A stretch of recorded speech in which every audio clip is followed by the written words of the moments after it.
సవాళ్లను అవకాశాలుగా మార్చుకొని ఎంతోమంది మహిళలకు స్ఫూర్తిగా నిలిచిన బిజినెస్ ఉమెన్. అంగవైకల్యం శరీరానికే కానీ మన ఆలోచనలకు కాదు అని నిరూపించిన మహిళ ఆవిడ మరెవరో కాదు,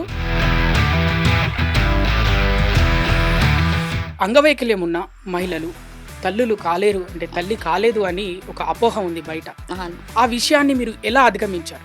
యాక్చువల్లీ ఇదొక నాలెడ్జ్ అండ్ దీంట్లో కొంచెం మెడికల్ రిలేటెడ్ కూడా ఉంది. పోలియో అంటే ఆ రోజు చుక్కలు వేయించాలి, లేకపోతే పోలియో వస్తుంది, అలా ఎందుకు వస్తుంది పోలియో అనేది కూడా చాలా మందికి తెలీదు. మీరు జన్మనిచ్చాక ఫస్ట్ టైం మీ బాబుని చేతిలో తీసుకున్నప్పుడు మీ ఫీలింగ్ ఏంటి? యాక్చువల్లీ నాకు ప్రెగ్నెన్సీ ఆ విషయంలో ఐఎమ్ 100% అసలు డిజేబుల్ వాళ్ళకి మదర్హుడ్ ఉన్నప్పుడు ఎక్కడ అప్రోచ్ అవ్వాలి? నేను ప్రెగ్నెన్సీకి వెళ్తే అసలు ఫస్ట్ సెక్సువల్ లైఫ్కి అంటే అలా చెప్పారా? ఒకవేళ మీరు జన్మనిచ్చినప్పుడు చనిపోయే అవకాశాలు కూడా ఉన్నాయని చెప్పారు నాకు. So fine, okay. ఏ అమ్మాయినైనా మీరు అడుగుతారా సెక్స్కి పనికొస్తావా నువ్వు అని? అలాంటిది మీరు వైకల్యం ఉన్నవారు ఎలా మీరు ఆ టైంలో ఆ ప్రెషర్ని వాటన్నిటిని ఎలా తట్టుకొని మీరు ఓవర్కమ్ అయ్యారు? యాక్చువల్లీ నా బేబీని నాకు సైడ్కి పెరిగాడు వాడు కంప్లీట్గా. నమస్తే, వెల్కమ్ టు సాక్షి ఫ్యామిలీ. సవాళ్లను అవకాశాలుగా మార్చుకొని ఎంతోమంది మహిళలకు స్ఫూర్తిగా నిలిచిన బిజినెస్ ఉమెన్. అంగవైకల్యం శరీరానికే కానీ మన ఆలోచనలకు కాదు అని నిరూపించిన మహిళ ఆవిడ మరెవరో కాదు, కొప్పుల వసుంధర గారు ప్రస్తుతం మన సాక్షి స్టూడియోలో మనతో పాటే ఉన్నారు. నమస్తే అండి. నమస్తే. ఎలా ఉన్నారు? ఐఎమ్ ఫైన్ అండి. ముందుగా మీకు మదర్స్ డే శుభాకాంక్షలు. Thank you so much. ఇక డైరెక్ట్ పాయింట్లోకి వెళ్దామండి. అంగవైకల్యం ఉన్న మహిళలు తల్లులు కాలేరు అంటే తల్లి కాలేదు అని ఒక అపోహ ఉంది బయట. ఆ విషయాన్ని మీరు ఎలా అధిగమించారు? యాక్చువల్లీ ఇదొక నాలెడ్జ్ అండ్ దీంట్లో కొంచెం మెడికల్ రిలేటెడ్ కూడా ఉంది. అవగాహన రాహిత్యం వల్లే చాలామంది అలా ఫీల్ అవుతారు. వాళ్ళకి ముందు ఫస్ట్ ఆఫ్ ఆల్ ఇదొక డిసీజ్, పోలియో అనేది ఒక డిసీజ్, అది కూడా జన్యుపరంగా అవుతుందేమో అనేదే మెయిన్గా డౌట్ అందరికీ సొసైటీలో. కానీ ఇది డిసీజ్ కాదు. లైక్ కరోనా ఇప్పుడు ఎలా ఉందో పోలియో కూడా అంతే, ఇదొక వైరస్ వల్ల ఎఫెక్ట్ అయ్యింది బాడీ అంతే. అది బోన్స్ మీద ఉంటుంది కానీ ఇంటర్నల్ థింగ్స్ పార్ట్స్లో కానీ మనకేం బాడీ పార్ట్స్ మీద ఎఫెక్ట్ ఉండదు. అది ఫస్ట్ ఆఫ్ ఆల్ అవేర్నెస్ లేదు మనకి. పోలియో అంటే ఆ రోజు చుక్కలు వేయించాలి, లేకపోతే పోలియో వస్తుంది, అలా ఎందుకు వస్తుంది పోలియో అనేది కూడా చాలా మందికి తెలీదు. అక్కడే ఆగిపోయాం మనం. ఇక దాన్ని దాటుకొని మళ్ళీ ఒక మదర్హుడ్కి వెళ్ళాలి అనే క్రమంలో సో ఒక డిజేబిలిటీతో డిస్క్రిమినేషన్ ఎలాగో ఉంటుంది. సో అలాంటి వాళ్ళని పెళ్లి చేసుకోవాలి అనుకుంటే ఫస్ట్ అప్రోచ్కే అసలు వాళ్ళు సెక్స్కి పనికొస్తారా? Main first question. సెక్స్కి పనికొచ్చినా కూడా పిల్లలు పుడతారా? పిల్లలు పుడితే మళ్ళీ వాళ్ళు కూడా డిజేబుల్ లానే పుడతారేమో. ఇవి 3 మేజర్ డౌట్స్ ఎవరికైనా. వీటి గురించి మాట్లాడే వాళ్ళు కానీ చెప్పేవాళ్ళు కానీ లేరు. అండ్ మెడికల్గా మనం ఎంత డెవలప్ అయి ఉన్నాం కదా ఇక్కడ. అసలు డిజేబుల్ వాళ్ళకి మదర్హుడ్ ఉన్నప్పుడు ఎక్కడ అప్రోచ్ అవ్వాలి? ఏ హాస్పిటల్? ఇక్కడ ఆర్థో అండ్ ఇదేంటి మళ్ళీ ప్రెగ్నెన్సీ రిలేటెడ్ మనం గైనిక్. సో ఆర్థో ఒక్కటేనా అంటే పోలియో వల్ల వచ్చిన డిజేబిలిటీనా, లేకపోతే ఇంకా సబ్ వేరియంట్ ఏంటి? 21 రకాల డిజేబిలిటీకి సంబంధించిన మనకి ఉంది ఇక్కడ ఇండియాలో ఫస్ట్ ఆఫ్ ఆల్. మళ్ళీ 21 రకాల్లో మళ్ళీ సబ్ వేరియంట్స్. ఇదొక పెద్ద సబ్జెక్ట్ అనమాట. ఏ బాడీ ఒక 1% కూడా సిమిలర్ కండిషన్స్ ఉండవు. నాకు పోలియో వల్ల బోన్స్ ఉంటాయి, మళ్ళీ బోన్స్లో కూడా మళ్ళీ నర్వస్ సిస్టమ్ దెబ్బతినిందా, అసలు ఎలా ఉంది నా కండిషన్? నేను ప్రెగ్నెన్సీకి వెళ్తే అసలు ఫస్ట్ సెక్సువల్ లైఫ్కి ఎంతవరకు నేను ఫిట్ అవుతాను? ఆఫ్టర్ దట్ ప్రెగ్నెన్సీకి వెళ్తే నా బోన్స్ డెన్సిటీ అంటే తట్టుకునే తత్వం ఎలా ఉంది? ఇవన్నీ first of all we need to check before going to pregnancy. ఇదంతా ఒక నాలెడ్జ్, ఒక మ్మ్. సైంటిఫికల్ థింగ్. దీన్ని ఏదో కర్మ సిద్ధాంతాన్ని, తర్వాత ఒక వివక్షతను, ఒక రకమైన అవగాహన రాహిత్యంతో ఇదంతా ఆపాదించేసి మ్మ్. ఒక వెలివేశారనమాట. You are unfit for this. మ్మ్. మదర్ కావడానికి. మదర్ కావాలి అసలు మ్మ్. First of all life lead చేయడానికే. మ్మ్. ఆఫ్టర్ దట్ మదర్హుడ్ అనేది. అవును. ఫస్ట్ ఆఫ్ ఆల్ ఒక జెండర్లో ఒక అబ్బాయి అమ్మాయి కదా ఫస్ట్ అప్రోచ్ అనేది మ్మ్. ఉండేది. ఒక డిజబిలిటీ మీద సింపతితోనే ఉన్నప్పుడు పర్సనల్ అప్రోచ్ అనేది ఎట్లా ఉంటుంది, అపోజిట్ జెండర్ అనేది ఎలా వీలవుతుంది? ఏ అమ్మాయినైనా మీరు అడుగుతారా సెక్స్కి పనికొస్తావా నువ్వు అని? అట్లీస్ట్ అంత ఆ లెవెల్లో మనకి అసలు మాట్లాడుకోవడానికే అదొక ఇబ్బందికరమైన, సెక్స్ అనే పదం పలకడానికే అవును. ఇబ్బందికరమైన సొసైటీలో ఉన్నాం మనము. ఇంకా డిజేబిలిటీ, మళ్ళీ దాంట్లో సెక్సువల్ డిజేబిలిటీ, అగైన్ మదర్హుడ్ గురించి ఎవరు మాట్లాడతారు? దానికి ధైర్యం కావాలి. మేడం, ప్రెగ్నెన్సీ ఒక ఎత్తు అయితే డెలివరీ ఇంకొక పెద్ద ఎస్. అది. సో ప్రెగ్నెన్సీ టైంలో ఎలా ఉండే మీ ఆలోచన? వన్స్ డెలివరీ అయ్యే టైంలో కూడా చెప్తారు, అంటే వైకల్యం ఉన్న వాళ్ళు పిల్లల్ని కంటే మళ్ళీ వాళ్ళకి హెల్త్ పరంగా సమస్యలు వచ్చే ఛాన్స్ ఉంది అని అంటుంటారు కొంతవరకు. అవును. సో ఈ రెండింటిని మీరు ఎలా బ్యాలెన్స్ చేస్తూ ఆ టైం వరకు వచ్చారు? ఆ తర్వాత మీరు జన్మనిచ్చాక ఫస్ట్ టైం మీ ఆ, ఆ బాబును మీ బాబుని చేతిలో తీసుకున్నప్పుడు మీ ఫీలింగ్ ఏంటి? యాక్చువల్లీ నాకు ప్రెగ్నెన్సీ విషయంలో ఐఎమ్ 100% షూర్ అనమాట. నేను ప్రెగ్నెంట్ కాగలను అండ్ నార్మల్ డెలివరీ అవుతుంది నాకు. సో నాకు అలాంటి అపోహ ఏదైతే నాకు పుట్టే వాళ్ళు కూడా డిజబిలిటీతో పుడతారు అనే ఆలోచనలు అట్లాంటివి నా వ్యక్తిగతంగా మీకు అయితే వచ్చినాయా? నాకు లేవు. First of all hmm. I'm 100% damn sure hmm. I can deliver A healthy baby. Hmm. Because అంటే నా బాడీ గురించి నాకు Yes, తెలుస్తుంది yes. కదా అందరికంటే. ఫస్ట్ నాకు ఎటువంటి ప్రాబ్లం అంటే నా మొబిలిటీ విషయంలో తప్ప హెల్త్ పరంగా నాన్ డిజబుల్ వాళ్ళతో పోలిస్తే వాళ్ళకంటే ఎక్కువ కెపాసిటీ ఉంటుంది. మ్మ్. నాకు ఒక ఫీవర్ కానీ, జలుబు కానీ, దగ్గు కానీ అసలు ఫ్రీక్వెంట్గా వచ్చేది కూడా లేదు. ఎటువంటి ప్రాబ్లంకి నాకైతే అసలు ప్రెగ్నెన్సీ అంటే నేను తల్లి కావాలి అనుకున్న తర్వాత నేను డాక్టర్కి అప్రోచ్ అయినప్పుడు నాకు 158 degrees స్కోలియోసిస్ ఉంది. అంటే గూని అంటారు. మ్మ్. అది బాగా బోన్ వన్ సైడ్కి వంగిపోయింది. సో బేబీ పెరగడానికి తక్కువ స్పేస్ ఉంది నా పొట్టలో, అది వన్ సైడ్కే పెరుగుతుంది. అలాగే డెలివరీ అయినప్పుడు నా పెల్విక్ బోన్ అంటే నార్మల్ డెలివరీకి వెళ్తే కనుక అది బ్రేక్ అయ్యే ఛాన్స్ ఉంటుంది. ఇవన్నీ విషయాలు కూడా నేను ప్రెగ్నెంట్ అయిన తర్వాతే తెలిసాయి నాకు. మెయిన్గా అంతకుముందు తెలీదు. అప్పుడు నేను రియలైజ్ అయ్యాను, ఓకే మనం ఫస్ట్ డాక్టర్ని అప్రోచ్ అవ్వాలి, కన్సల్టెన్సీ తీసుకోవాలి. బట్ నాకు డాక్టర్ జయంతి రెడ్డి మ్యామ్ జేజే హాస్పిటల్ తను ట్రీట్ చేశారు. తను ఫస్ట్ నుంచి నువ్వు సిజరీన్ ప్రీ మెచ్యూర్డ్ బేబీ అనే చెప్తూ వచ్చారనమాట నా మ్యారేజ్ అయినప్పటి నుంచి. బట్ ఐఎమ్ డామ్ షూర్ నేను 9 months క్యారీ చేస్తా, నార్మల్ డెలివరీ అవుతుంది. ఎప్పుడైతే నా 7 month అయిన తర్వాత నేను కంప్లీట్గా నేను హాస్పిటల్లోనే ఉన్నాను, అండర్ కేర్ అనమాట. ఏం ప్రాబ్లం కాదు, బట్ అండర్ కేర్లో ఉండాలి అన్నట్టు మామ్ నన్ను అక్కడే పెట్టేసుకున్నారు. అప్పుడు నాకు నా స్కోలియోసిస్ వల్ల నాకు మత్తు మందు ఇవ్వడం పాసిబుల్ కాదు. మ్మ్. సో మత్తు మందు ఇస్తే కనుక నేను ఐసీయూలో ఉండాల్సి వస్తుంది. ఒకవేళ నాకు ఊపిరి తీసుకోవడానికి ఇబ్బంది అవుతే కనుక నాకు డెత్ కూడా ఉండొచ్చు. అంతా నాకు చాలా భయపెట్టేశారనమాట. మ్మ్. అంటే ఈ డాక్టర్స్ ఎవరు, heart specialist, lung specialist, scoliosis specialist, ఇలా అందరూ ఈవెన్ నాకు మత్తు మంది ఇచ్చే డాక్టర్స్ అందరూ టెస్ట్ చేశారు. మరి ఆ టైం ని ఎలా ఓవర్కమ్ చేశారు? అది నాకు దట్టు మీరు ప్రెగ్నెన్సీలో ఉన్నారు, 7th month అనుకుంటా. 7th month. మ్మ్. నాకు యాక్చువల్లీ అది అంతా తెలుసుకుంటున్నాను నేను. మ్మ్. ఫస్ట్ ఆఫ్ ఆల్ నేను భయపడట్లేదు. మ్మ్. Okay fine, if in case నేను డెత్ అయితే బేబీ బాగుంటుంది, మ్మ్. బేబీకి అయితే ఏం ప్రాబ్లం లేదు. మ్మ్. నాకు డెత్ అండ్ ఇష్యూ కదా. Okay fine. అంటే అలా చెప్పారా? ఒకవేళ మీరు ఎస్ జన్మనిచ్చినప్పుడు చనిపోయే అవకాశాలు గూడా ఉన్నాయా? ఉన్నాయని చెప్పారు నాకు. హ్మ్. So fine, okay, let it be. ఇప్పుడు నేను 7 మంత్‌లో నేను దాన్నేమి తీసేయలేను. నా ప్రాణాల కోసం అలా కాదు. నేను వచ్చేసాను ముందుకి.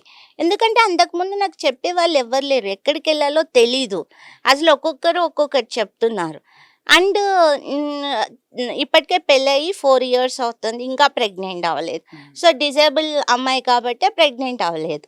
అందుకే పెళ్లి చేసుకోవద్దని చెప్పాము. హ్మ్. ఇలా రకరకాల ప్రెజర్స్ ఉన్నాయి హ్మ్. నాకు. హ్మ్. అండ్ ఒక ఉమెన్ దట్టు నేను ఒక ఐఎమ్ నాట్ ఎ నార్మల్ డిజేబుల్గా లేను నేను. హ్మ్. నేను సొసైటీలో ఒకటి చేస్తున్నాను, నా కమ్యూనిటీ కోసం పోరాడుతున్నా, నాకు బిజినెస్ ఉంది, నా ఫైనాన్షియల్ స్టేబిలిటీ లేదు. సో మచ్ ఆఫ్ ప్రెజర్ నాకు హ్మ్. ప్రెగ్నెన్సీ ముందర. మరి ఆ టైంలో మీ భర్త మీకు ఏ విధంగా సహాయపడ్డాడు? అదే చెప్తున్నాను, భర్త కూడా ఒక నార్మల్ పర్సనే హ్మ్. నేననేది. తనకి నేను ముఖ్యం, హ్మ్. నా బిడ్డ కాదు. హ్మ్. తనేమంటాడు, అసలు 4 ఇయర్స్ ఎందుకు పట్టిందంటే తను ఫస్ట్ రెడీగా లేడు. హ్మ్. వద్దు, ఏమో పిల్లలు పుడితే మళ్ళీ నీకేమైనా ప్రాబ్లం అవుతుందేమో. So he always say no. తనకి ఎక్స్‌ప్లెయిన్ చేసి తనని ఒప్పించేదానికి నాకు 4 ఇయర్స్ పట్టింది. హ్మ్. అంటే ఎంత ప్రేమించినా ఒక ఫియర్ ఉంటుంది కదా! అవునవును. నేనొక డిజేబుల్ అమ్మాయిని, హ్మ్. Pregnancy complication. బట్ నేను చెప్తున్నా, నా బాడీ ఇది, నేను బేర్ చేస్తా, నాకు తెలుస్తుంది. హ్మ్. నువ్వు జస్ట్ సపోర్ట్ చెయి ఆ జర్నీకంతే. ఎమోషనల్‌గా నేను చాలా స్ట్రాంగున్నాను కదా! అని అలా మేమింకా ఆ డిస్కషన్‌లో ఉన్నప్పుడే ఇట్ వాస్ హ్యాపెన్ అన్‌ఎక్స్‌పెక్టెడ్‌లీ నాకు ప్రెగ్నెంట్ అని తెలిసింది. ఓకే. మొదటిసారి మీరు ప్రెగ్నెన్సీ అయినప్పుడు మీకెలా అనిపిచ్చింది? యాక్చువల్లీ అదే నేను చెప్తున్నా, I'm not ready for that hmm. First. అంటే నేను అనుకోకుండా అనుకోకుండా. Hmm. But okay fine, it's happen. అయింది. ఇక నేనేం చేయాలి next? What is my next 2, 3 years plan? Hmm. I'm always a business women. Hmm. Time, money అన్ని అవును. ఎన్నో క్యాలిక్యులేషన్స్ ప్లాన్స్ చేసుకొని పెట్టుకున్నారు. ఉంటుంది. So that is the year of the హబ్‌ని నేను స్టార్ట్ చేసిన ఇయర్ హ్మ్. 2024. I established. రిజిస్ట్రేషన్ అయిపోయింది ఏప్రిల్‌లో. మేలో నేను కన్సీవ్ అయ్యాను. Already I'm on the way. హ్మ్. సో దాన్ని ఆపలేను. ఓపెనింగ్ చేసి ఇంట్లో కూర్చో అన్నట్టు ఉంది నా సిట్యుయేషన్. మరి బట్ ఎలా హ్యాండిల్ చేస్తారు? ఎలా బ్యాలెన్స్ అయింది? నేనొకటే అనుకున్నా, ఫస్ట్ ఆఫ్ ఆల్ మనం మెంటల్‌గా స్ట్రాంగ్‌గా ఉండాలి. హ్మ్. అది మనకి 80% స్ట్రెంగ్త్‌నిస్తది. హ్మ్. ఫైనాన్స్ కానీ, లేకపోతే ఇంట్లో సపోర్టింగ్ సిస్టమ్ కానీ, మన హెల్త్ కండిషన్ అంతా మన మైండ్ మీదే డిపెండ్ అయి ఉంటుంది. హ్మ్. ఎప్పుడైతే మనం మెంటల్‌గా స్ట్రాంగ్ ఉంటారు. హ్మ్. 100% స్ట్రాంగ్ ఉంటామో, మిగతాదంతా నేచరే చూసుకుంటుంది. అవును. సూపర్. ఎప్పుడైతే చాలా బా చెప్పారు. యాహ్! ఫియర్‌తో ఉంటే చుట్టూ కూడా అలాంటి సిట్యుయేషన్ లాగానే అనిపిస్తూ ఉంటాయి. అవును. బట్ నేను ఈవెన్ అంటే మీరు నమ్మరు, హ్మ్. నేను నా బేబీతో మాట్లాడలేదు 9 మంత్స్. ఎందుకు? ఎందుకంటే నేను బతకనేమో అనే ఒక కండిషన్ ఉంది కదా! హ్మ్. 50-50. హ్మ్. సో నాకు బేబీ నాతో ఎక్కువ అటాచ్డ్ వద్దు. అంటే 9 మంత్స్ అంటే మీరు ఆహ్, ప్రెగ్నెన్సీ ఉన్నప్పుడు. ఉన్నప్పుడు హ్మ్. నేను అసలు బేబీని టచ్ చేయలేదు. హ్మ్. ఐ ఈవెన్ నేను మాట్లాడలేదు. హ్మ్. నువ్వు అలా ఉండు, ఇలా ఉండు, అమ్ముండదు. నా ఆలోచనలో నేను బేబీతో అస్సలు ఏం మాట్లాడలేదు. హ్మ్. నేను వర్క్ మీద ఫోకస్ చేశాను హ్మ్. కంప్లీట్‌గా. అసలు ఈ ఎమోషనల్ జర్నీ వద్దు. హ్మ్. వాడికి మళ్ళీ అది ఏం ఎఫెక్ట్ అవుతుందో అన్నట్టు. హ్మ్. అంత జర్నీలో ఐయామ్ స్ట్రాంగ్. ఓకే. ఫస్ట్ నేను డెలివర్ అవ్వాలి. హ్మ్. హెల్తీ బేబీకి డెలివరీ ఇవ్వాలి. నేను హ్మ్. బతకాలి. బతకాలంటే ఫస్ట్ నేను స్ట్రాంగ్‌గా ఉండాలి. మీ బాబు ఒక్కసారి మీ బాబుని అంటే ఒకసారి వాళ్ళ బాబుని తీసుకురండి. ఒకసారి మీ బాబుతోటి మీరు మాట్లాడిన ఫస్ట్ మాట ఏంటి? యాక్చువల్లీ అంటే 9 మంత్స్ మీరు మాట్లాడలేదు. అవును. అదే అంటే బా మీరు ఆయనకి మీ బాబుకి జన్మనిచ్చాక మీరు మాట్లాడిన మొదటి మాట ఏంటి? యాక్చువల్లీ వాడు నాతో లేడు. ఆ టైంలో అంటే ఆ పక్కన టైం అంటే డెలివరీ బాబు పుట్టాడని చెప్పారు. హ్మ్. యెస్, 100% షూర్ నేను బాబు అనుకున్నాను. హ్మ్. బాబు పుట్టిన తర్వాత ఏమైందంటే నా బ్లడ్ గ్రూప్, వాడి బ్లడ్ గ్రూప్ డిఫరెంట్ ఉన్నాయి. యాక్చువల్లీ హ్మ్. మదర్ బ్లడ్ గ్రూపే కదా! హ్మ్. కానీ డిఫరెంట్ వచ్చిందనమాట. హ్మ్. దానివల్ల వాడికి జాండీస్ వచ్చి వాడిని ఎన్ఐసీయూలో పెట్టాల్సొచ్చింది హ్మ్. వాడిని. సో, 1 వీక్ ఇదిగో వస్తాడు పాలివ్వడం, తీసుకెళ్ళడం, హ్మ్. పాలివ్వడం, తీసుకెళ్ళడం. అది కాస్త అగైన్ 3 మంత్స్ జర్నీ అయిపోయింది. హ్మ్. అప్పుడు మీరన్నారు కదా! డిజేబిలిటీ వస్తుందేమో అని. హ్మ్. నేను ఇంత కష్టపడి, ఇంత నా ప్రాణాలు పెట్టి కంటే వాడు నాతో లేడు. హ్మ్. సో, ఆ సొసైటీ అనేదే నిజమవుతుందేమో. సో, నీకు పుట్టాడు కాబట్టే వాడు ఇలా ఫేస్ చేస్తున్నాడు హెల్త్ ప్రాబ్లమ్ అన్నట్టు నాకు అది పెద్ద ప్రాబ్లమ్ కాదు. బ్లడ్ గ్రూప్ డిఫరెంట్ వల్ల వాడికి కొంచెం జాండీస్ ఎక్కువయ్యి ఉండాల్సొచ్చింది. అంతే ఇంకేమి హెల్త్ కాంప్లికేషన్స్ లేవు. బట్ అప్పుడు నేను బాగా ఏడ్చాను. హ్మ్. 1 డే మొత్తం ఏడ్చాను. ఆ రోజు 1 వీక్ డెలివరీని ఇంకా బెడ్ మీదే ఉన్నాను. నేను లేవలేకపోతున్నా. బికాజ్ నాకు సిజరీన్ అయ్యింది. సో, నేను 1 వీక్ ఏడ్చాను. నా నా వల్లే వాడికి ప్రాబ్లమ్ అయింది. నాకు పుట్టడం వల్లే. కానీ ఇప్పుడైతే మీ బాబుకి ఏ ప్రాబ్లమ్ ఏం లేదుగా? ప్రాబ్లమ్ లేదు. ఒకసారి మీ బాబుని చూపించండి. యెస్. మీ బాబు పేరేంటండి? Jayasai Karthik. Okay. Full hi healthy చెప్పు. బేబీ. యెస్. హాయ్ చెప్పు. హాయ్. హాయ్. జయసాయి కార్తీక్ ఇప్పుడు నీకు ఎన్ని సంవత్సరాలమ్మా? ఏమన్నా మాట్లాడతాడా అండి? ఇప్పుడిప్పుడే స్టార్ట్ చేసాను. స్టార్ట్ చేస్తున్నా ఇప్పుడిప్పుడే. నో. నో. ఏడుపు కూడా స్టార్ట్ ఏడొద్దు. చేస్తున్నాడు. ఏడొద్దు. సరే ఇదిగో. Okay. 1.5 1.5 KG. 1 year 5 1 months. Okay. Okay. So heart touching అండి. అంటే మీరు అనుకున్నది సాధించారనే మాట పక్కన పెడితే ఎంతోమంది ఎన్నో రకాలుగా అనుమానాలు వ్యక్తం చేస్తారు గదా! తను బిడ్డకు జన్మనిచ్చాక తన ఆరోగ్యం ఏమవుతుందో అని. ఇలాంటి వాటిని అన్నిటిని ఎదిరించి మీరు ఈరోజు ఒక బాబుకి జన్మనిచ్చారు. బాబు చాలా ఆరోగ్యంగా ఉన్నాడు. మీరు కూడా చాలా ఆరోగ్యంగా ఉన్నారు. ఎంతోమంది వైకల్యం ఉన్న మహిళలకు మీరు చాలా స్ఫూర్తిగా నిలిచారండి వసుంధర గారు. ఇక ముఖ్యమైన విషయం ఏంటంటే మామూలుగా ఆరోగ్యంగా ఉన్న మహిళలు కూడా కొంతమంది వాళ్ళు వాళ్ళ గర్భధారణ టైంలో హ్మ్. బేబీని అంటే ఆ టైంలో 9 మంత్స్ క్యారీ చేసే టైంలో కొన్నిసార్లు వాళ్ళు సరిగ్గా కూర్చోలేరు, నడవలేరు. అవును. అవును. అలాంటిది మీరు వైకల్యం ఉన్నవారు ఎలా మీరు ఆ టైంలో ఆ ప్రెషర్‌ని హ్మ్. వాటన్నిటిని ఎలా తట్టుకొని మీరు ఓవర్‌కమ్ అయ్యారు? యాక్చువల్లీ నా బేబీని నాకు సైడ్‌కి పెరిగాడు వాడు కంప్లీట్‌గా. హ్మ్. బికాజ్ ఆఫ్ నా స్కొలియోసిస్. హ్మ్. బేబీని ఇలా కాకోకుండా ఇలా కంప్లీట్‌గా వన్ సైడ్‌కుండే. నాకు అసలు కూర్చోలేను, పడుకోలేను. నైట్ మొత్తం కూడా అంటే నేను వెల్లకిలా పడుకునేదాన్ని. మామూలుగా నాకు బ్యాక్ పెయిన్ ఉంటుంది కాబట్టి. అది సైడ్‌కి పడుకోవాలి లేదంటే ఇలా పడుకోవాలి. సో, నాకు చాలా ఇబ్బందయ్యేదనమాట కూర్చోడానికి, పడుకోడానికి. బట్ నేను వీల్ చైర్‌లో చాలా బయటికెళ్ళాను, వర్క్ చేశాను. ఇంట్లోనే కూర్చొని వర్క్స్ అన్నీ చేశాను. మార్నింగ్ అంతా ఓకే. బట్ నైట్ అయితే మాత్రం అసలు నిద్ర ఉండేది కాదు. నేను వర్క్ చేస్తున్నంత సేపు వాడు కామ్‌గా ఉండేవాడు. వన్స్ నేను రిలాక్స్ అయ్యి బెడ్ మీద పడుకోగానే ఇంక వాడు కడుపులో తిరుగుతూనే ఉండేవాడనమాట కంప్లీట్‌గా. సో, నాకు బాగా పెయినొచ్చేది. మా వారొచ్చేసి సైడ్‌కి తిప్పడం, ఇలా తిప్పడం, పిల్లోస్ పెట్టడం. అలా నైట్ 12 టు మార్నింగ్ 5:00 వరకు అసలు మాకు నిద్ర ఉండేది కాదు. బికాజ్ నేను పడుకోలేకపోయాను.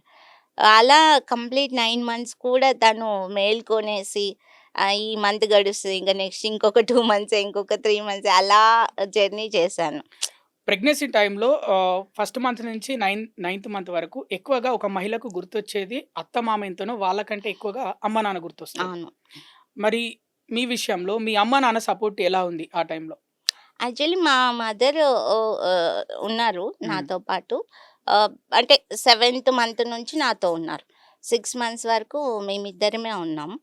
నేనదే చెప్పాను ఇట్స్ ఎమోషనల్ జర్నీ. హ్మ్. మా పెళ్ళిని వాళ్ళ పేరెంట్స్ యాక్సెప్ట్ చేయలేదు. హ్మ్. అట్‌లీస్ట్ పిల్లలు పుడితేనైనా యాక్సెప్ట్ చేస్తారు అనుకోని ప్రెగ్నెంట్ అయినప్పటి నుంచి కూడా వాళ్ళతో కనెక్ట్ అవ్వడానికి చాలా ట్రై చేశాను. ఇప్పుడు లేదు వాళ్ళు మీ రాలేదు. అత్తమామ ఇప్పుడు లేదు.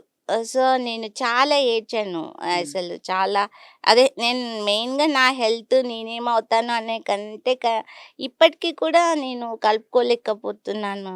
హ్మ్. నా బేబీని కూడా యాక్సెప్ట్ చేయట్లేదు హ్మ్. అని నేను చాలా ట్రై చేశాం వాళ్ళని పిలవడానికి, బంధువులతో మాట్లాడి అగైన్ మళ్ళీ కనెక్ట్ అవ్వడానికి. ఏడుస్తూనే ఉన్నా నేను. మామూలుగా అంటే అందరం మనుషులమే గదండీ! అంటే వైకల్యం ఉన్న వాళ్ళని నిజంగానే అంటే అలా దూరం చేస్తారు. అంటే పైనకేమో మాటలు అందరిని దగ్గర తీయాలి, అందరితో అవును. మంచిగా మాట్లాడాలని చెప్తారు. కానీ బిహేవియర్ మాత్రం అంటే మీరు మీరు యెస్. ఆ ఫీల్‌ని అనుభవించారు గాబట్టి, అలా మిమ్మల్ని దూరం పెట్టారు గాబట్టి అడుగుతున్నా ఈ ప్రశ్న. హ్మ్. నిజంగా మనుషులు అలా ఉంటారు గదా!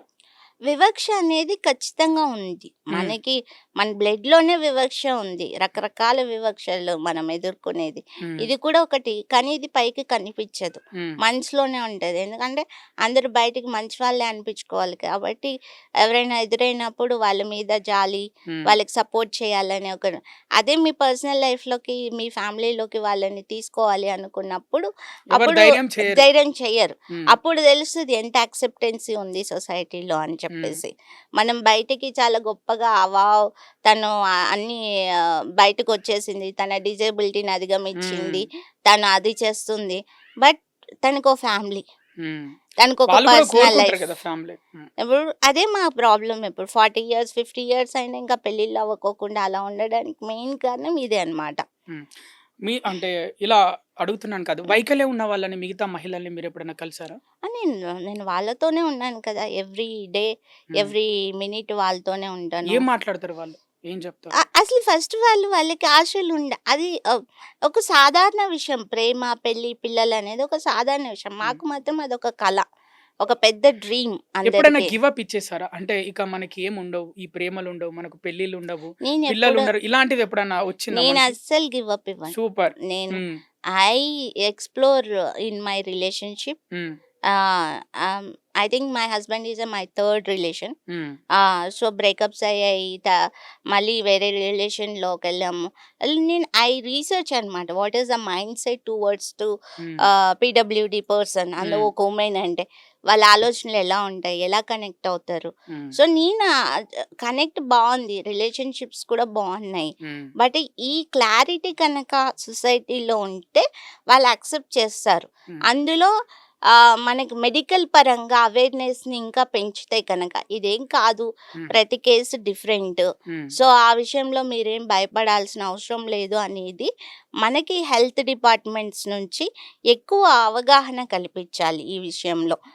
ప్రెగ్నెన్సీ కానీ, సెక్సువల్ డిజబిలిటీ మీద ఎక్కువ అవేర్‌నెస్ క్యాంపెయిన్ రన్ చేయాలి. సో, అది చేస్తే కనుక నాన్ డిజేబుల్ కమ్యూనిటీకి ఒక వాళ్ళకి కూడా తెలుస్తుంది కాబట్టి ముందుకు రావచ్చు. ఇప్పుడు నా విషయంలో నేను నా లైఫ్‌లో లవ్ లైఫ్‌ని నేను చాలా ఎక్స్‌ప్లోర్ చేశాను. హ్మ్. ఈవెన్ టిండర్‌లో ఆహ్, అవి కూడా నేను చూసాను. Okay. Sorry to ask you like yeah! This.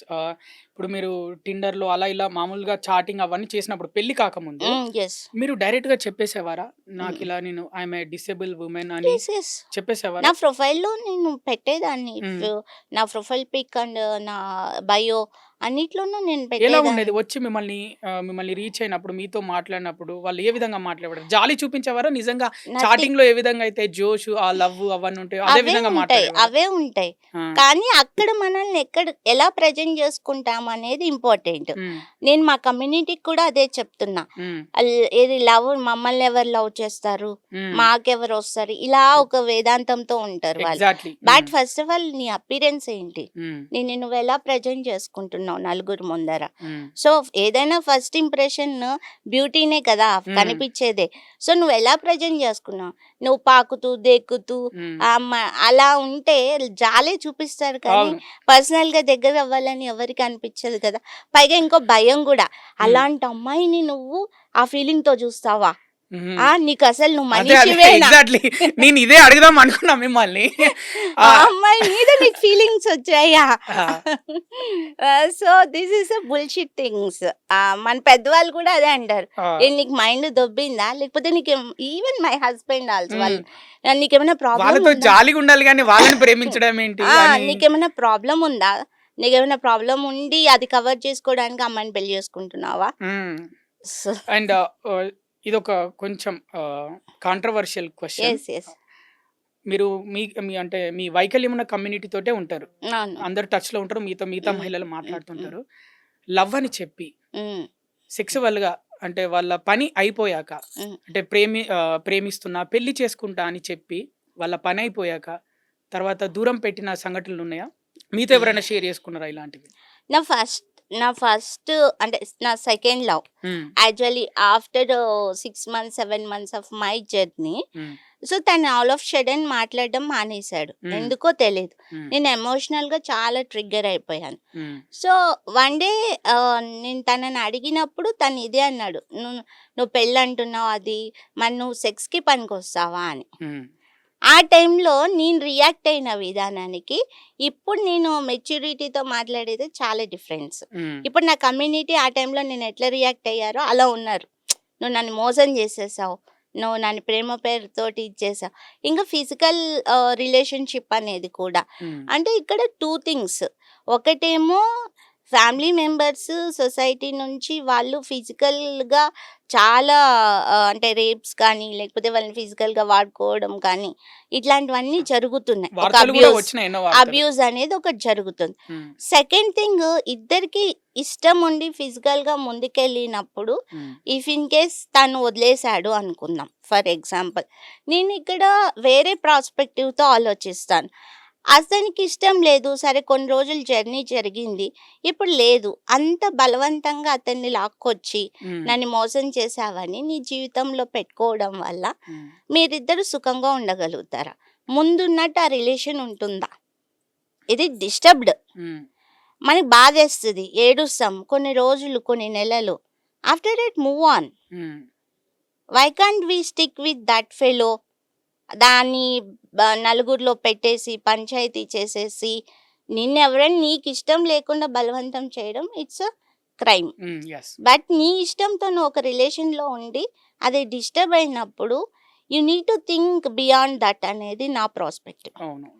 దాన్ని పంచాయతీ చేసి ఏమి రాదు హ్మ్. పైగా. మళ్ళీ కలుపుకుందాం అనుకున్నా కూడా కలిసినాక అహా! మళ్ళీ కొన్ని రోజుల తర్వాత మళ్ళీ సేమ్ అదే గొడవలు. యెస్. అది కొంచెం ఆ లెవెల్‌ని దాటితే even it's non disable community అమ్మాయిలకి కూడా నేను అదే చెప్తాను. హ్మ్. ఒకడితోటి అంత బలవంతంగా ఉండాల్సిన అవసరం లేదు. హ్మ్. అప్పుడు నిన్ను నువ్వు తక్కువ చేసుకుంటున్నావు. వాడికి తప్ప నీకు వేరే దిక్కు లేదు. హ్మ్. లేకపోతే నిన్ను నువ్వు తక్కువ చేసుకుంటున్నావా? ఎమోషనల్ డిపెండెన్సీ అనేది మోస్ట్ పాయిజన్ థింగ్ మన హ్యూమన్ లైఫ్‌లో. ఎవ్వరి మీదైనా ఎమోషనల్ డిపెండ్. అది మనం ఎంతవరకు ఉండాలి, ఎంతవరకు ఉండకూడదనేది మనకు కొన్ని పరిధులుంటే కనుక వి కెన్ ఓవర్‌కమ్ దట్. వైకల్యం ఉన్నవారు ఎదుటి వాళ్ళు జాలి చూపిస్తుంటే, ఆ జాలిలో ప్రేమ వెతుక్కుంటారా? నిజంగా ఉన్నది ఉన్నట్టు మాట్లాడితే, హ్మ్. ఎదుటి వాళ్ళని కూడా వీళ్ళు వైకల్యంతో ఉన్నారు అనే ఉద్దేశ్యంతో కాకుండా, హ్మ్. ఎదుటి వాళ్ళు కూడా డైరెక్ట్ వాళ్ళకి నచ్చింది మాట్లాడడం. హ్మ్. అంటే ఒక ఫ్రెండ్ లాగా అంటే వైకల్యం ఉన్న ఫ్రెండ్ అనో, లేకపోతే వైకల్యం ఉన్న హ్మ్. మనిషినో హ్మ్. ఇలా చూడకుండా ఏదొస్తది ఇద్దరు హ్మ్. మనుషులున్నారు. వాళ్ళు ఏది మాట్లాడుకుంటా అంటే ఒక ఫ్రెండ్ హ్మ్. లాగా అవును. మంచిగా అలా మాట్లాడుకుంటే నిజమైన ప్రేమ కనిపిస్తదా? లేకపోతే నిజంగా జాలి చూపించాలని అనుకుంటారా? 2 ఉంటాయి. హ్మ్. అంటే వాళ్ళకి ప్రేమకి, జాలికి మధ్య డిఫరెన్స్ తెలీదు. హ్మ్. ఎందుకంటే వాళ్ళు ఐసోలేషన్‌లో పెరుగుతారు. ఇంట్లోనే చాలా వరకు ఇల్లే కదా వాళ్ళకి. హ్మ్. ఎప్పుడు బయటకొచ్చేది అవును. ఆ! So, yes. First yes. Parents, family నుంచే కదా! వాళ్ళు నువ్విలా ఉన్నావు, నువ్వు బా చదువుకోవాలి, నువ్వు అలా ఉండాలి, ఎవరు చూడరు నిన్ను, నువ్వు సంపాదించాలనే చెప్తారు కానీ, హ్మ్. నువ్విలా ఉన్నా కూడా ఏం కాదు. It's part of life. So, నువ్వు కూడా ఎక్స్‌ప్లోర్ చెయ్యి. పిల్లలకే మనం చెప్పట్లేదు. పేరెంట్స్ ఎవ్వరు చెప్పట్లేదు రిలేషన్‌షిప్స్ గురించి. ఇంగ వీళ్ళు అప్పుడు జాలినే ప్రేమ అనుకునే వాళ్ళు ఉన్నారు. హ్మ్. సో, ప్రేమిస్తే బాగా డౌట్ పడేవాళ్ళు గూడా ఉన్నారు. హ్మ్. నన్నెందుకు ప్రేమిస్తున్నాడు? హ్మ్. ఇది నమ్మొచ్చా? ఏదో నమ్మకూడదా? అవసరం ఆ! తీసుకొని ఎళ్ళిపోతారు. ఎళ్ళిపోతారు. ఇట్లనే ఆగిపోతున్నాయి చాలా వరకు. ఓకే. ముందు దాన్ని ఎలా హ్యాండిల్ చేయాలంటారు? ఒక వైకల్యం ఉన్న మహిళ ఈ విషయాన్ని జాలిని, ప్రేమని ఎదుటివాడు చూపించే దాన్ని బట్టి ఎలా హ్యాండిల్ చేయాలి? అంటే మీరిప్పుడు ఒక హ్మ్. బాబుకి జన్మనిచ్చారు. మీకొక భర్త ఉన్నాడు. మంచి జీవితం ఉంది మీకు. హ్మ్. మీలాంటి వైకల్యం ఉన్న మహిళ, పెళ్లి కాని మహిళకు మీరిచ్చే ఒక సలహా ఏంటి? నా లైఫ్‌లో అయితే నేను లివ్ ఇన్ రిలేషన్‌లో ఉన్నాను. ఒక హ్మ్. పర్సన్ నాకు కరెక్టా కాదా అని నేను 7 ఇయర్స్ చెక్ చేసుకున్నాను. హ్మ్. అందులో పర్సనల్ లైఫ్ ఉంటుంది. హ్మ్. సెక్సువల్ లైఫ్ ఉంటుంది. హ్మ్. తర్వాత తను నలుగురిలో వెళ్ళినప్పుడు ఎలా ఫీల్ అవుతాడు? నన్నే తీదించాలి, అన్నీ చెయ్యాలి. హ్మ్. ఇంట్లో 24 అవర్స్ నాకు సపోర్ట్ కావాలి. హ్మ్. తనే వంట చేసుకోవాలి. తనే అన్ని పనులు చేసుకోవాలి. హోమ్ మేకర్‌లా ఉండాలి. నేనేం చేయలేను. నేను ఒక బొమ్మ లాంటి దాన్ని. ఆ బొమ్మని ప్రేమించేంత ఓపిక, తీరిక కానీ అంత బియాండ్ లవ్ ఉంది అతనికి. ఉమ్. మళ్ళీ ఫ్యామిలీ. ఇప్పుడు మరి అతన్నే పెళ్లి చేసుకున్నారా లేకపోతే? యెస్. నేను తననే పెళ్లి చేసుకున్నాను. ఉమ్. బట్ నేను ఇవన్నీ చెక్ చేసుకోవడానికి ఐ టేక్ 7 ఇయర్స్ టైం. ఈ లోపల ఇంట్లో కూడా ఒప్పించొచ్చు అని చెప్పేసి. అండ్ మేము బిజినెస్ పరంగా, పర్సనల్ పరంగా అలా కలిసి ఉండాల్సొచ్చింది actually. Um. But I move on like that. దానికి నేను మా ఇంట్లో కూడా నేను మా అమ్మతో చెప్పాను. నీ ఇష్టం లేకుండా నేను పెళ్లి చేసుకోను. బట్ నేనైతే విడిగా ఉండను. Um. I want to know this is my life. ఎవడో వచ్చాడు ప్రేమించానని చెప్పగానే నువ్వు అంటే నాకు సెట్ అవ్వదమ్మా. నాతో నువ్వు పెంచావు, ఎట్లా పెంచావో నాకు అంత కంఫర్ట్ ఉండాలి తనతో. పైగా నా ఫ్రీడమ్ నాతో ఉండాలి. ఒక హస్బెండ్గా వచ్చేసి ఉమ్. నువ్వు ఇంకేం చేయకు, నేను పెళ్లి చేసుకున్నా, ఇదే ఎక్కువ నీకు, నీ కెరీర్ ఏమో అక్కర్లేదు, ఇంట్లో ఉండు, ఇలా కూడా చెప్పొచ్చు కదా. అవునవును. So that's what. కొంచెం అండ్ వాళ్ళకి ప్రైవసీ లేదండి మా కమ్యూనిటీ వాళ్ళకి. ఉమ్. దయచేసి నేను ఫ్యామిలీ మెంబర్స్కి చెప్తా, వాళ్ళని ఎవరు పెళ్లి చేసుకుంటారా అనే దానికంటే ఫస్ట్ ఆఫ్ ఆల్ ఉమ్. కొంచెం ప్రైవసీ ఇవ్వండి వాళ్ళకి. Yes. ఎక్కడికైనా వెళ్ళడానికి, ఎవరితోనైనా వెళ్ళడానికి ఉమ్. సేఫ్టీ, సెక్యూరిటీ ఉంటుంది ఉమ్. చూసుకొనే. బట్ ఇక్కడ ప్రైవసీ ఉండదు అనమాట. ఉమ్. ఎప్పుడు చుట్టూ వాళ్ళ ఫ్యామిలీ ఉంటే ఎవరైనా ఎలా అప్రోచ్ అవుతారు? ఎప్పుడైనా మీ అమ్మ నాన్న బయటికి వెళ్ళినప్పుడు టూర్స్కి లేకపోతే ఒక 5 days అంటే మీ చిన్నప్పటి టైంలో వాళ్ళు ఒక దేవుడి దగ్గరికి తిరుపతికి వెళ్ళినప్పుడు ఒక 4-5 రోజులు వెళ్ళేవారు. వేరే దేవాలయంకి వెళ్ళినప్పుడు 2-3 days వెళ్తారు. వాళ్ళతో పాటు వెళ్ళేవారా మీరు? నేను ఎక్కడికి వెళ్ళలేదు. ఇంట్లోనే ఉన్నారు కదా? ఇంట్లోనే అదే ఒక్కదానివే ఉండేదాన్ని? ఒక్క వాళ్ళే 25 ఇయర్స్ నా లైఫ్ మొత్తం ఐసోలేషనే. ఉమ్. ఎందుకంటే నాకు చదువు, మా ఫ్యామిలీ. ఉమ్. ఈవెన్ నా ఫ్రెండ్స్ పెళ్ళిళ్ళకి వెళ్ళడానికి లేదు. బస్ ఎక్కాలి, దిగాలి, ఎవరు తీసుకెళ్తారు నిన్ను? Yes, ఇవన్నీ ఉంటాయి. ఆ, ముఖ్యంగా ఏంటంటే దేవుణ్ణి చూడాలని అందరికి ఉంటుంది. అవును. తిరుపతికి వెళ్ళి తిరుపతి దేవుని చూడాలని, వెంకటేశ్వర స్వామిని చూడాలని, మన ఉమ్. యాదగిరి గుట్ట వెళ్ళి లక్ష్మీ నరసింహ స్వామిని చూడాలని ఉంటుంది. మీరు ఏ విధంగా దర్శించుకుంటారు? అంటే ఇవన్నీ అడగాలి, తెలుసుకోవాలి ప్రజలు కూడా. Yes. వైకల్యం ఉన్న వాళ్ళు గుడికి వెళ్ళి దేవుని దర్శించుకోలేరు. అంతమంది మధ్యలో ఉమ్. క్యూలో నిల్చోలేరు. ఏ విధంగా మీరు మనసులో దేవుణ్ణి దర్శించుకుంటారు? లేకపోతే మీ ఇంట్లో వాళ్ళు వెళ్ళి దేవుడు బాగున్నాడు, అందరూ లైన్లో ఉన్నారు, కొబ్బరికాయలు కొట్టినాం, అవన్నీ చెప్తారు, పూజ బాగా జరిగిందని. మీ మనసుకి ఏమనిపిస్తుంది దేవుడి గురించి? నేను యాక్చువల్లీ ఐఎమ్ నాట్ మోర్ అంటే దేవుడి పూజలు ఎక్కువ అలా లేదు నాకు. ఉమ్. నేను మానవత్వమే నిజమైన దేవుడని దేవుడు అని నమ్ముతాను. నేను చేసే పని నాకు ఉమ్. దైవత్వం లాగా అనిపిస్తుంది. ఉమ్. ఈ ప్రపంచాన్ని నడిపించే ఒక శక్తి ఉంది. దానికి మనం థ్యాంక్స్ చెప్పాలి, కృతజ్ఞత చూపించాలి. సో దేవుడు నేను కూడా అదే మెచ్చుకుంటాడు. ఆ, గుళ్ళో ఉన్న దేవుడు కూడా మన అండ్ మానవత్వం చూపిస్తేనే ఎస్. మెచ్చుకుంటాడు. సో నాకు బాగా నేను ప్రశాంతంగా ఉన్నప్పుడు, ఉమ్. దేవుడితో డైరెక్ట్ నేను మాట్లాడగలిగేంత నా మైండ్ ఫ్రీ ఉన్నప్పుడు మాత్రమే దీపం పెట్టి దండం పెట్టుకుంటాను. ఉమ్. నేను స్నానం చేసి అలా వచ్చి దేవుడికి దండం పెట్టుకోవాలి, అది నా రూల్. బట్ అది పాసిబుల్ అవ్వదు. నేను నా స్నానం చేసి డైరెక్ట్ రావాలంటే మా హస్బెండ్ స్నానం చేయకోకుండా ఎలానో ఉంటాడు. నాకు అసలు అది నచ్చదు అనమాట. So that is my thing. ఇక గుళ్ళు అంటే వెళ్తాను, బట్ ఇట్స్ వెరీ డిఫికల్ట్. ఏ దేవుడు కూడా మాకు అంత దగ్గరలో లేడు.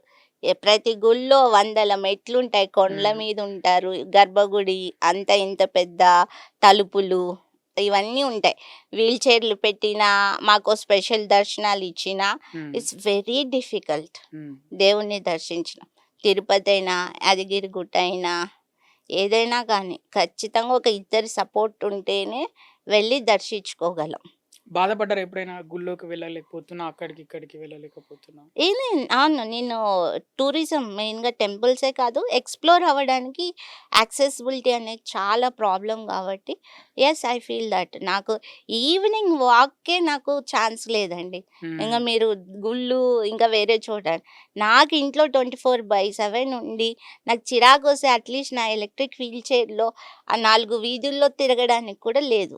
ఎక్కడ ఈ ట్రాఫిక్, అవి ఎలక్ట్రిక్ వీల్ చైర్ వేసుకొని ఎలా వెళ్తాను వీధుల్లో? సో వసుంధర గారు, ఈ విషయాలన్నీ ఓకే, ఇవన్నీ అంటే మీరు ఎన్నో ఓవర్కమ్ చేశారు. ఉమ్, మీరు మాట్లాడుతుంటే చిన్నవి అనిపిస్తున్నాయి మీరు సాధించిన దాని ముందు. ఇక మీరు ఒక బిజినెస్ ఎంటర్ప్రెన్యూర్. ఉమ్, సో ఏ బిజినెస్, మీ కంపెనీ పేరేంటి, వ్యాపారం ఏంటి? ఉమ్. యాక్చువల్లీ నేను నా పర్సనల్‌గా ఈవెంట్ మేనేజ్మెంట్ రన్ చేసిన Wave Medias. Hmm. But I'm into this non profit Gurthimpu foundation and section 8 company start చేశాము. దాని నుంచి DE Hub, hmm. Different entrepreneurs hub, India's first business incubator for persons with disabilities. Hmm. మనకి tea hub ఎలా ఉందో అలా మనకి disable వాళ్ళ కోసం నేను చేస్తున్నాను. D hub. DE hub, different entrepreneurs hub. Hmm. So, దీంట్లో ఏంటంటే మేము 12 మంత్స్ కోర్స్ ఫ్రీగా నేర్పిస్తాం. అందులో 4 మంత్స్ రెసిడెన్షియల్ ప్రోగ్రామ్ ఉంటుంది. అసలు బిజినెస్‌కి సంబంధించిన మొత్తం ఏ టు జెడ్ వాళ్ళకి ట్రైనింగ్ ఇస్తాం. ఈవెన్ కమ్యూనికేషన్ స్కిల్స్‌తో పాటు. So, first 6 months was the training. Other 6 months was ఎస్టాబ్లిష్‌మెంట్‌కి సపోర్ట్. హ్మ్. వాళ్ళ బిజినెస్ ఐడియాని డెవలప్ చేసుకున్నాక పిచింగ్ ఇవ్వడం, బ్యాంకర్స్ దగ్గరికి వెళ్ళి లోన్స్‌కి హ్మ్. అప్లై చేయడం, డీపీఆర్ అవన్నీ. అలా మనము ఇయర్లీ ఒక 10-15 పీపుల్‌ని సెలెక్ట్ చేసుకొని 10-15 స్టార్టప్స్‌ని సపోర్ట్ చేస్తాం. ఇప్పటి సో, వరకు ఎంతమందికి మీరు కోచింగ్ ఇచ్చారు? నేను ట్రైనింగ్ ఇచ్చారు? 24లో స్టార్ట్ చేశాను. హ్మ్. అంతకుముందు చాలా ట్రైనింగ్ ప్రోగ్రామ్స్, వర్క్‌షాప్స్ త్రూ నా ఈవెంట్ మేనేజ్మెంట్ కంపెనీ నుంచి రైట్ చేసిన స్పాన్సర్‌షిప్‌తో దాదాపు 500 పీపుల్‌కి ట్రైనింగ్స్ ఇచ్చాం. హ్మ్. 75 పీపుల్ లైవ్లీహుడ్ ఆపర్చునిటీకి సపోర్ట్ చేసాం. ఇప్పుడు డీఈ హబ్ ద్వారా ఇప్పుడొచ్చేసి 5 స్టార్టప్స్ ఉన్నాయి. 19 స్టార్టప్స్ పైప్‌లైన్‌లో ఉన్నాయి. ఇప్పుడు నేను వేసుకున్న శారీ కూడా this is adaptive clothing 1 minute sari. హ్మ్. సో, మేము శారీ కట్టుకోవడం కూడా చాలా ప్రాబ్లమ్ అవుతుంది కాబట్టి. అవును. So, Verbulex one of my startup. తను కూడా సేమ్ నాలాగే వీల్‌చైర్ యూజర్. ఆ అమ్మాయి ఇక్కడ హైదరాబాద్‌లో స్టార్ట్ చేసింది. ఇదొక్క బొటికే అనమాట. 1,00,000 మంది డిజేబుల్ వాళ్ళకి కస్టమైజ్డ్ క్లాతింగ్ స్టిచింగ్ చేస్తాం. హ్మ్. అలా ఇన్నోవేటివ్ బిజినెస్ ఐడియాస్‌ని డెవలప్ చేయిస్తున్నాం. సో, ఇప్పుడు వాళ్ళు మంత్లీ 25,000 నుంచి 50,000 వరకు ఎర్న్ చేస్తున్నారు. సూపర్ అండి. బిజినెస్‌లో సక్సెస్ అయ్యారు. హ్మ్. ఒక లైఫ్‌లో వుమెన్‌గా సక్సెస్ అయ్యారు. ఒక తల్లిగా సక్సెస్ అయ్యారు. మీకింకా ఏమైనా సాధించాలి ఇంకా మీ నెక్స్ట్ టార్గెట్స్ ఏమున్నాయి? యాక్చువల్లీ మాకొక బిజినెస్ ఇంక్యుబేటర్ స్పేస్ లేదనమాట. హ్మ్. ఎక్కడ చూసినా యాక్సెసిబిలిటీనే ప్రాబ్లమ్. హ్మ్. సో, నేను సొంతంగా అది ఒకటి ఆ కన్‌స్ట్రక్షన్ చేయాలి ఇంక్యుబేటర్‌ని అనేది నా నెక్స్ట్ టార్గెట్. So, okay. నేనిక్కడ హైదరాబాద్‌లో బాగా ట్రై చేశాను. గవర్నమెంట్స్‌తో కూడా ట్రై చేశా. బట్ ల్యాండ్ ఇవ్వాలి. ల్యాండ్ ఇచ్చిన తర్వాత మళ్ళీ కన్‌స్ట్రక్షన్‌కి ఫండ్ కావాలి హ్మ్. కాబట్టి, సో, అనంతపూర్‌లో నాకు ల్యాండ్ ఉంది. ఒక హ్మ్. 6 సెంట్స్. అక్కడ నేను ఫండ్స్ రైజ్ చేసి గవర్నమెంట్ కనుక సపోర్ట్ చేస్తే, అక్కడ బిల్డింగ్ కన్‌స్ట్రక్షన్ చేద్దాము. ఫర్దర్ ఈ ట్రైనింగ్ ప్రోగ్రామ్స్ అనుకుంటున్నా. అది నా next target. And second thing వచ్చేసి నేనిప్పుడు మీరన్న మదర్స్ డే కాబట్టి హ్మ్. చాలామందికి ఈ అవగాహన రాహిత్యం వల్ల చాలామంది even men and women both are losing their personal life. Hmm. అందుకని మేము ఒక డాక్యుమెంటరీ చేశామన్నమాట. కంప్లీట్ నా ప్రెగ్నెన్సీ జర్నీ అదంతా కూడా షూట్ చేసాం.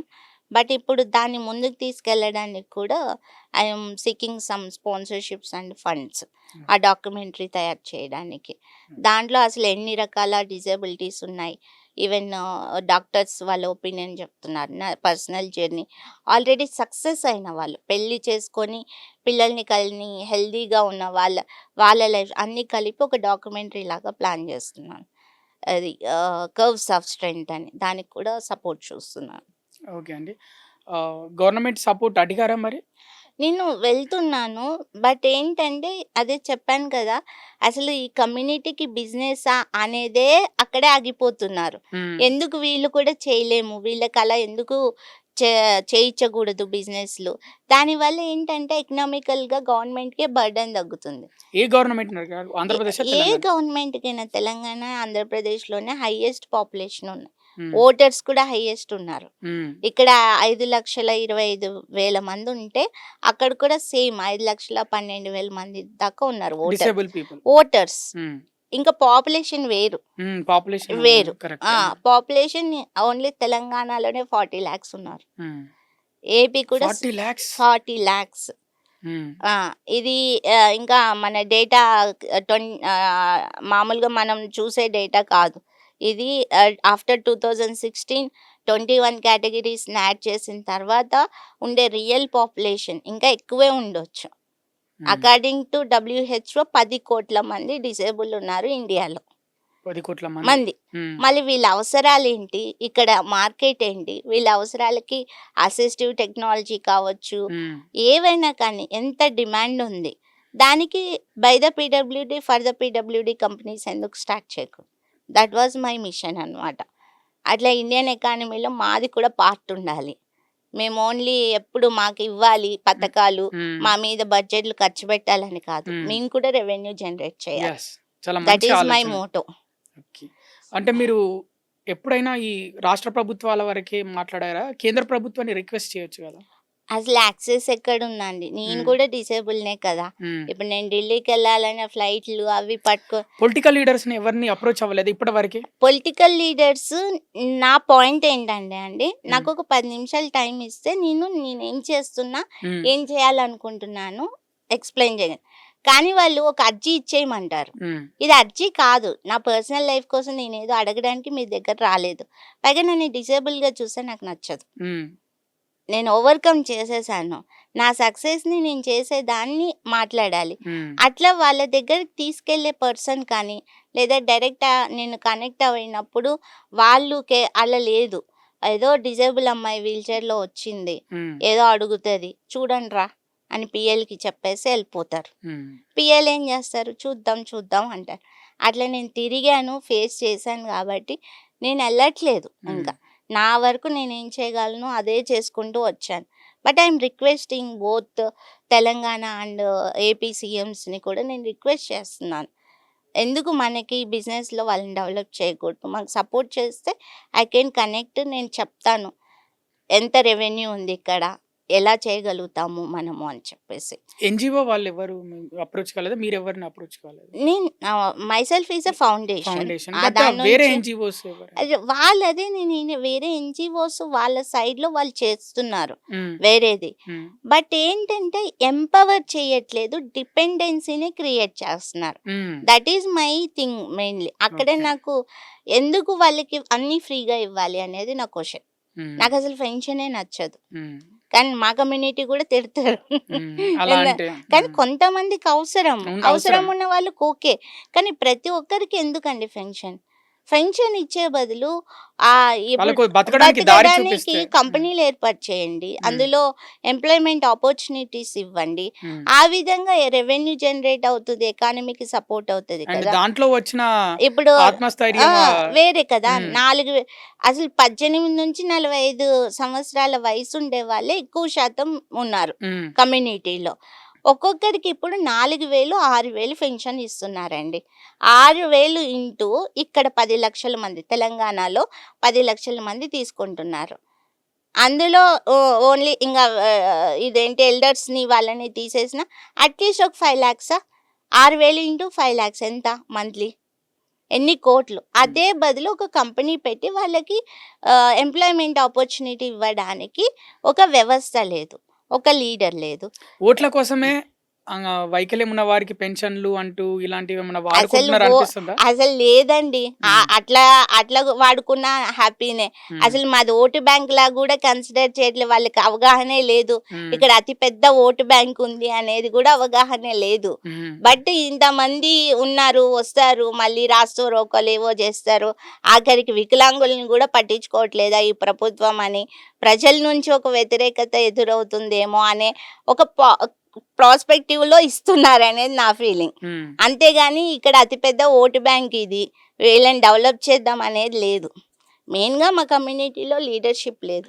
ఇక మీ పర్సనల్ లైఫ్, మీ ఎంటర్‌ప్రెన్యూర్, మీ బిజినెస్ యెస్. లైఫ్ ఇవన్నీ అయిపోయాయి. ఒక పర్సనల్‌గా మామూలుగా హ్మ్. వైకల్యం ఉన్న మహిళలైనా, పురుషులైనా వీళ్ళందరూ ఒక ప్లేస్‌లో ఉంటారు. హ్మ్. ఏం మాట్లాడుకుంటారండి? అంటే మీరు సినిమాలొస్తాయి, సీరియల్లొస్తాయి, పేపర్‌లు చూస్తారు, ఇవన్నీ చూస్తారు. మీరు ఏం డిస్కషన్ చేసుకుంటారు? అంటే ఉండాలి. ప్రతి ఒక్కరికి ఇవన్నీ ఉంటాయి. చెప్పండి. మీరు అంటే హ్మ్. అందరూ ఉన్నప్పుడు పార్టీలు చేసుకుంటారా మామూలుగా? అస్సలు లేదు. హ్మ్. బట్ ఏంటంటే మనకి ఉద్యోగాలు ఇయ్యట్లేదు. రోస్టర్ పాయింట్‌లో మా డిజేబిలిటీని తక్కువలో పెట్టారు. హ్మ్. బ్లైండ్ వాళ్ళకి ఎక్కువ వెళ్తున్నాయి. హ్మ్. ఈసారి పింఛను 2,000 కాదు 10,000 ఇయ్యాలి అసలు మనకి. హ్మ్. ఎందుకు ఇయ్యరు? ఎవరి కోసం ఇస్తారు? ఆ! మనకొక ఇల్లు ఇస్తే బాగుండు. హ్మ్. నేను ఒక బిజినెస్ పెట్టుకుంటాను. నాకు ఒక 50,000 లక్షో, ఒక 5,00,000 ఫ్రీగా ఇయ్యండి. ఇవి డిస్కషన్స్. వావ్! చాలా మంచి మంచిగా మాట్లాడుకుంటున్నారు. మంచి ఆ! డిస్కషన్స్. మీరు ఆ మాట్లాడుకున్నయన్నీ నిజం గావాలని మా సాక్షి ఛానల్ తరఫున ఇవే మేము కోరుకుంటున్నాం. ఎంపవర్‌మెంట్ గురించి అసలు అవగాహనే లేదు వాళ్ళకి ఫస్ట్ ఆఫ్ ఆల్. అన్నీ ఫ్రీగా కావాలనే ఒక మైండ్ సెట్‌లో ఉంది. ఫస్ట్ మా కమ్యూనిటీనే ఫస్ట్ వాళ్ళని మార్చాలి. హ్మ్. వాళ్ళని మార్చి మళ్ళీ వాళ్ళని పనికొస్తారని వీళ్ళకి చెప్పి, వీళ్ళ మైండ్‌కి అది ఎక్కేలా చేసి ఇట్స్ ఎ బిగ్గెస్ట్ ఛాలెంజ్ నాకు. ఇప్పుడున్న ఈ సమకాలీన ప్రపంచంలో, ఈ సమాజంలో అంతా బావుంటది. అంటే వైకల్యం ఉన్న వాళ్ళు కాకుండా చూడడానికి అందంగా ఉంటారు, బావుంటారు. భర్త బావుంటాడు, భార్య బావుంటారు. కానీ వాళ్ళిద్దరి మధ్య ఏదో గొడవ. కొట్టుకుంటున్నారు, చంపుకుంటున్నారు, అవును. విడిపోతుంటున్నారు. అంటే మీరు ఇన్ని ఓవర్‌కమ్ చేశారు. ఇంత వైకల్యం ఉన్న, ఇంత జీవితాన్ని చూసారు. మీరేం చెప్పాలనుకుంటున్నారు? ఫస్ట్ ఆఫ్ ఆల్ ఏంటంటే, వాళ్ళు జీవితంలో బాగా పరిగెత్తుతున్నారండి. డబ్బు. హ్మ్. ఏదో స్టేటస్ కావాలి. నలుగురిలో మనం గొప్పగా ఉండాలి. హ్మ్. మనకదుండాలి, ఇదుండాలి. ఫ్యామిలీ మెంబర్స్ నుంచి కూడా అలాంటి ప్రెషరే ఉంది. ఇం ఏదో సంపాదించలేదు, ఇంకా ఇంతేనా? ఇట్లాంటి కొన్ని things. And time, time consumptions. ఇద్దరి మధ్య ఒక హెల్తీగా గడిపే టైం అనేది తక్కువైపోతుంది. జాబ్స్ కానీ, పిల్లలు కానీ, ప్రెషర్స్ అండ్ మనకి చూస్తే మార్నింగ్ లేచినప్పటి నుంచి నైట్ పడుకునేదాకా మన ఆలోచనలు ఈ మంత్ రెంట్, ఈ ఎక్స్‌పెన్సెస్, అది కొనాలి, ఈ పార్టీ ఎట్లా చేయాలి, దీనికి డబ్బులు కావాలి, అప్పులు ఇవన్నిట్లోనే ఉన్నాం. ఎక్కడుంది లవ్? హ్మ్. పర్సనల్ లైఫ్ లేదు. వి ఆర్ మిషన్స్, రోబోస్ లాగా తయారైపోయినాం మనం. అంటే ఒకరికి మేమిది చేస్తున్నాం, ఈ వర్క్ చేస్తున్నామని చూయించుకోవడానికే బతుకుతున్నారు అంతేనా? అంతే. హ్మ్. ఎప్పుడూ ఒకరి దగ్గర మెప్పు పొందడానికే మన మైండ్ ఫిక్స్ అయిపోయింది. మనకంటూ ఒకటి లేదు. యెస్. అంతరాత్మని నేనిట్లున్నాను. నాకేం లేదు. హ్మ్. ఓకే. నాకు డబ్బు లేదు. వాట్? అయితే ఏంటి? ఏంటి? ఆ! డబ్బున్న ఏంటి? వాళ్ళే మనుషులా? ఆ! హ్మ్. స్టేటస్ ఉంటేనే మనుషులా? నీ జీవితం నీకొక లైఫ్ అందమైన బ్యూటిఫుల్ ఒక హస్బెండ్, హ్మ్. ఒక బాబు. నా వరకైతే ఐ యామ్ ఫీలింగ్ కంప్లీట్ అనమాట. నాకొక హస్బెండ్ ఉన్నారు. నాకప్పుడు ప్రేమ లేదు. ఎంత ఏడ్చాను. నాకిప్పుడు నిండిపోయింది ప్రేమతో. హ్మ్. ఒక హస్బెండ్, బాబు ఉన్నారు. సరే కరెక్టే. మాకు ఫైనాన్షియల్ లేవు. తనేందో చేస్తాడు. నేనేదో చేస్తున్నాను. నేనిలా చేయడం వల్ల తను కూడా నా మీద కంప్లెయింట్ చేయొచ్చు కదా! నువ్వెప్పుడు సమాజ సేవ, కమ్యూనిటీ అంటావు. నీ వల్లే నాకు మొత్తం కెరియర్ దొబ్బింది. నా ఫ్యామిలీ ఒక ఒక టైమ్ పీరియడ్ తర్వాత. అట్లా లేదు మాకు. హ్మ్. నేనదే చెప్తున్నా. ఏదున్నా లేకోకున్నా అసలు ఈ లైఫే బ్యూటిఫుల్. యెస్. ఒక హ్యూమన్ బీయింగ్‌గా ఉండడమే ఒక బ్యూటిఫుల్. మిగతా ఈ నేచర్‌లో ఎవ్వరికీ ఈ ప్రపంచంలో మిగతా ఏ దానికి లేని ఒక బ్యూటీ థింగ్ మనకుంది. మనకి స్వేచ్ఛుంది. నిజంగా చూడండి ఇప్పుడు ఈ కానీ మనకున్న స్వేచ్ఛని కాంపిటీషన్ వాళ్ళతోటి అసలు కంపేర్ చేసుకొని మనకున్న నాశనం స్వేచ్ఛ చేసుకుంటున్నారు గదా! మన మీద మనకు ప్రేమ లేదు. హ్మ్. మనకున్న దాని మీద మనకు విలువ లేదు. గౌరవం లేదు. మన అమ్మ, నాన్న ఇచ్చిండే వాటి మీద గౌరవం లేదు. ఏదో లేని దాని కోసం పరిగెత్తుతూ ఉన్నదాన్నంతా నాశనం చేసుకుంటూ హ్మ్. చివరికి ఏమీ లేకోకుండా పోతున్నాం. అవును. అదే హత్యలు చేసి, ఏదో జైల్లో జీవితం మగ్గిపోవడానికి చిన్న, చిన్న లాజిక్‌ని మిస్ అవుతున్నాం మనం ఇక్కడ. We are human being. Okay. ఆ ఆలోచన శక్తి పోయింది. అదే నేను చెప్తాను. ఎందుకు అది ఇందాక కూడా నేను చెప్పాను గదా! ఎందుకు అతన్నే పట్టుకొని వేలాడతావు? హ్మ్. Let it be. వదిలేయి. నీదైతే నీ దగ్గరకొస్తాడు. నీదైతే ఆమె నీ దగ్గరకొస్తుంది. అంతే. అంతేకాని పట్టుకొని దానికి మర్డరు, ఆత్మహత్యలు ఎందుకు? ఓకే. వైఫ్ మోసం చేసింది. హ్మ్. ఫైన్. నువ్వు హర్ట్ అయ్యావు. Let it be. దూరంగా ఎళ్ళిపో. హ్మ్.